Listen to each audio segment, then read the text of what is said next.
নমস্কার সকলকে, আমি দীপাঞ্জন দ্য বেরু বেরু চ্যানেলের তরফ থেকে আরও একটি ভিডিও নিয়ে চলে এলাম। আজ 2রা অক্টোবর অর্থাৎ মহালয়া। সকাল সকাল অফিস যেতে ঠিকই হয়েছিল, কিন্তু তাড়াতাড়ি বেরিয়ে পড়ে আমি চলে গেলাম সোজা শ্রীভূমি। কারণ কিছু বছর যাবৎ তাদের এই নতুন নিয়ম অর্থাৎ মহালয়ার দিন সাধারণ মানুষদের জন্য তাদের প্যান্ডেল অর্থাৎ শ্রীভূমির দুর্গাপুজোর প্যান্ডেল উদ্বোধন করে দেওয়া হয়।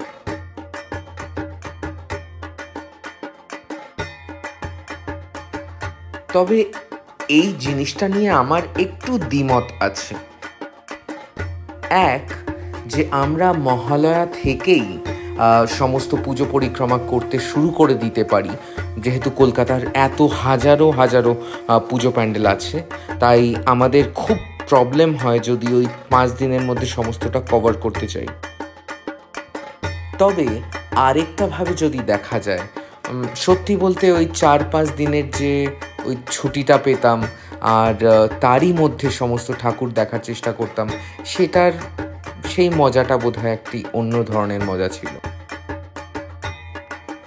আমি এক্সপেক্ট করেছিলাম ভিড় হবে, বাট এতটা ভিড় হবে সেটা কিন্তু বুঝতে পারিনি। হ্যাঁ, গিয়ে প্রচণ্ড ভিড় ছিল, কারণ 7টার সময় উদ্বোধনটা হওয়ার কথা ছিল। আমি ঠিক 6:50 ওখানে পৌঁছই।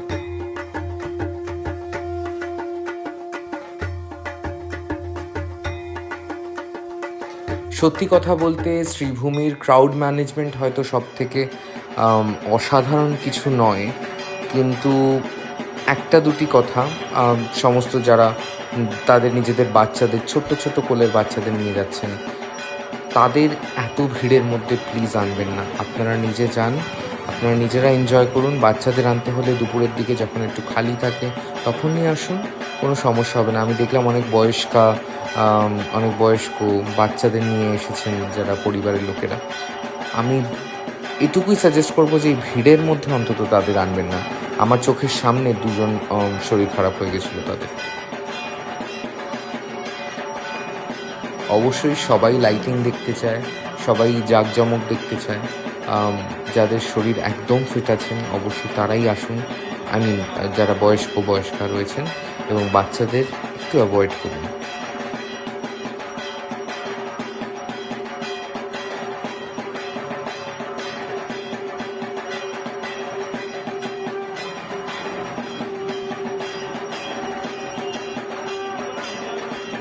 অ্যাট লাস্ট দেখা পেলাম তিরুপতি বালাজি মন্দিরে।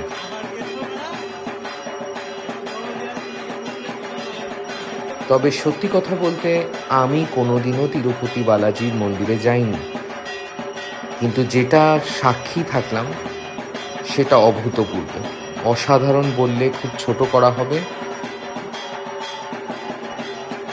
একটা জিনিস বলতেই হয়, এই বাঙালিদের যে উদযাপন, এই যে দুর্গাপুজোর যে উদযাপন, 7 দিনের জন্য বা 10 দিনের জন্য যেই এই মহাযজ্ঞ, এই মহা আয়োজন, সেটি দেখে আমি অবাক হই। এই যে প্যান্ডেল তৈরি হয়েছে, আপনারা জানেন প্যান্ডেল কী দিয়ে তৈরি হয়? বাঁশ, দড়ি, কাপড়, প্লাস্টার অফ প্যারিস, এবং তার মধ্যে জীবন এনে দেয় এই লাইট, আলোকসজ্জা। আর এই দিয়েই আমরা টেক্কা দিচ্ছি কি না কি স্থাপত্যকে। তিরুপতি বালাজি মন্দির, ডিজনিল্যান্ড, ভ্যাটিকান সিটি, লাস ভেগাসের স্ফিয়ার। সত্যি বলছি, মন্ত্রমুগ্ধ হয়ে গেছিলাম। প্রথমত প্যান্ডেল, এই আলোকসজ্জা, ভিতরে ঢুকলে যেন এক সোনার এক মহল মনে হচ্ছিল ভিতরে ঢোকার পরই, এবং মাতৃ প্রতিমা অপরূপ।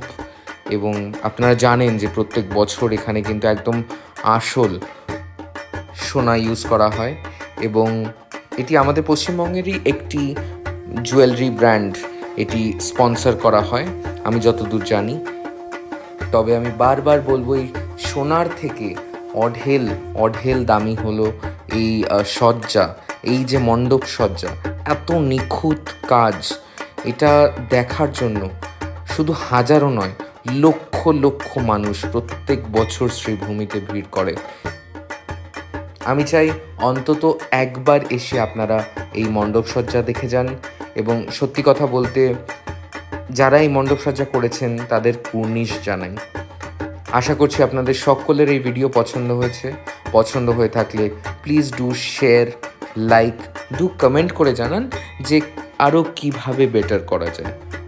টিল দেন, ভালো থাকবেন, ভালো রাখবেন, হাসি খুশি থাকবেন,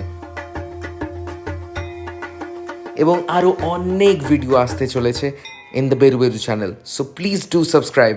টাটা।